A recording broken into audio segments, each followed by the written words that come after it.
ar osām, tas bija trauks, vienkārši trauks no dabas materiāla. Un es teicu Andrītim, labi, Andrīt, atvedīšu, kaut skaidri zināju, ka neatvedīšu. Kur es varu dabūt tādas vecas lietas, bet re, ko viņas ir. Un teicu, labi, atvedīšu. Un es atvedu, jo nebija paredzēts bija paredzēts tikai arī Krasnojarskai braukt, tur represētos intervēt, latviešus atrast, kuri palikuši Sibīrijā dažādu iemeslu dēļ. Bet radās izdevība aizbraukt 300 km uz attālo 300 km Ķuhķetu uz ziemeļa austrumiem, uz ziemeļrietumiem no Krasnojarskas, un intervēt izcilu ģeogrāfijas un vēstures skolotāju Loškinas kundzi, Valentīna Loškina, izcils cilvēks, kurā Ķuhķetas vidusskolā iekārtojas muzeju, kur stāsta arī represētajiem ir savs stendiņš, Otrā pasaules kara puikām un tēviem un dēliem, kuri no Sibīrijas tika sūtīti šeit uz Eiropas pusi cīnīties ne par ko un kādēļ. Un viņa stāsta, muzejā tā ir nakts jau, viņa stāsta, un es domāju, ka es nevaru paprasīt viņai, lai viņa no saviem stendiem dod man to iesoku un krinku. Es šos te redzu tos priekšmetus, un otrkārt, kā es viņus atvedīšu, kā lidmašīnā tikt, jo visu pārbaudu krietni. Un viņa saka beigās, Ingrīda, ja jūs ko gribat, ņemiet, jā, man bērni sanesīs tāpat. Atkal, jā, tā tad vienmēr ir tāda teikuma, kuras sakot, lai gan runāju jau tik ilgus gadus, jā, vienmēr kaut kā sažņaudas kaklā. Lūk. Un šī ir tā, tad atvedu Andrim, izdevās atrast, zināja jau, ko meloši man prasīs, kāpēc ir, izdevās pat tad nesadauzīt, tur izdevās priekšmets atvest, un galdiņu šādu taisni, tādu galdiņu es ieraudzīju arī Ķuhķetas muzejā. Un pie šī galdiņa Melānija, tad, kad jūt, ka viņa mirst, jo viņa nebija nekādu cerību atgriezties. Viņa bija jau ieēst, praktiski nevarēja neko. Ļoti vāji. Kas viņai bija? Tuberkuloze vai? Nē, audzējs. Bet labdabīgi audzēja, droši vien, ka milzīgas, es nemāku tik precīzi teikt, bet milzīgas miomas droši vien, jā, un kas aizņem lielu daļu vēdera dobumu jau. Bet Ķuhķetā bija, kas bija?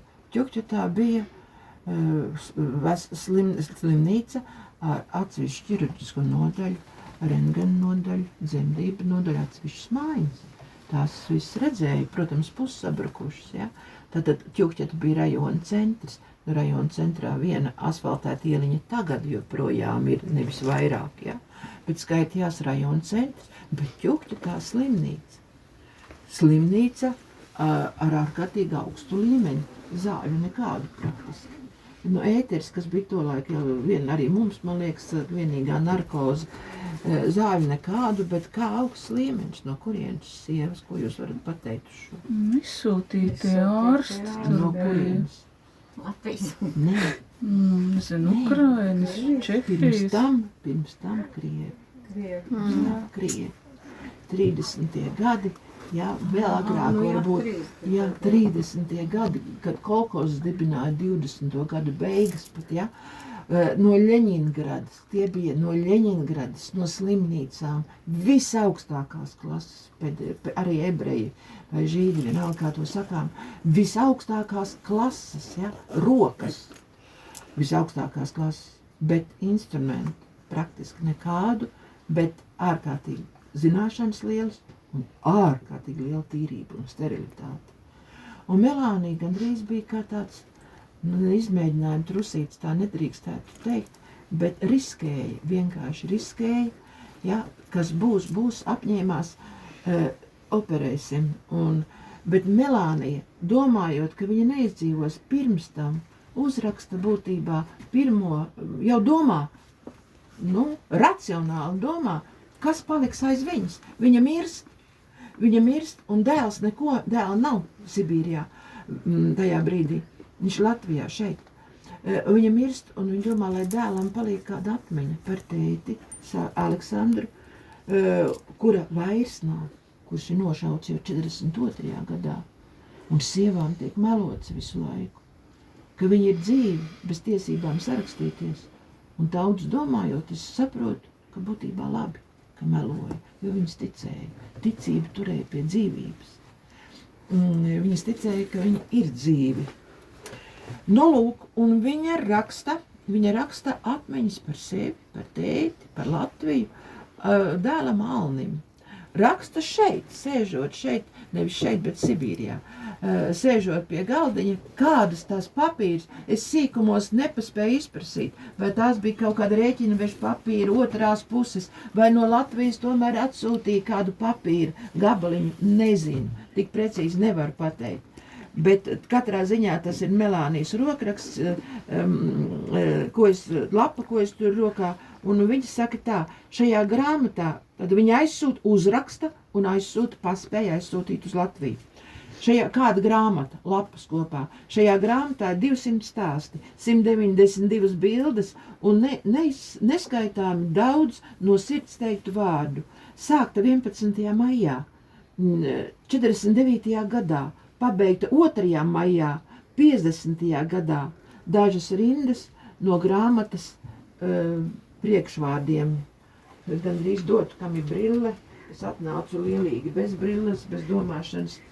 Senās baltās dienās tu man rāpies klēpī un šķelmīgi smaidīdams lūdzies, mamīt, lūdzu, izstāst vienu pasaku, dēliņ, nav laika, jāmācās, jāraksta, jāskrien uz darbu, gan kādu citu reizi. Nesenos melnos vakaros tu nosalis līdi migā un dribinādamies čukstēji man pie auss. Mamīt, nu pastāsti, man kaut ko parunāsimies drusku, dēliņ, man nav spēka. Ne domāt, ne runāt.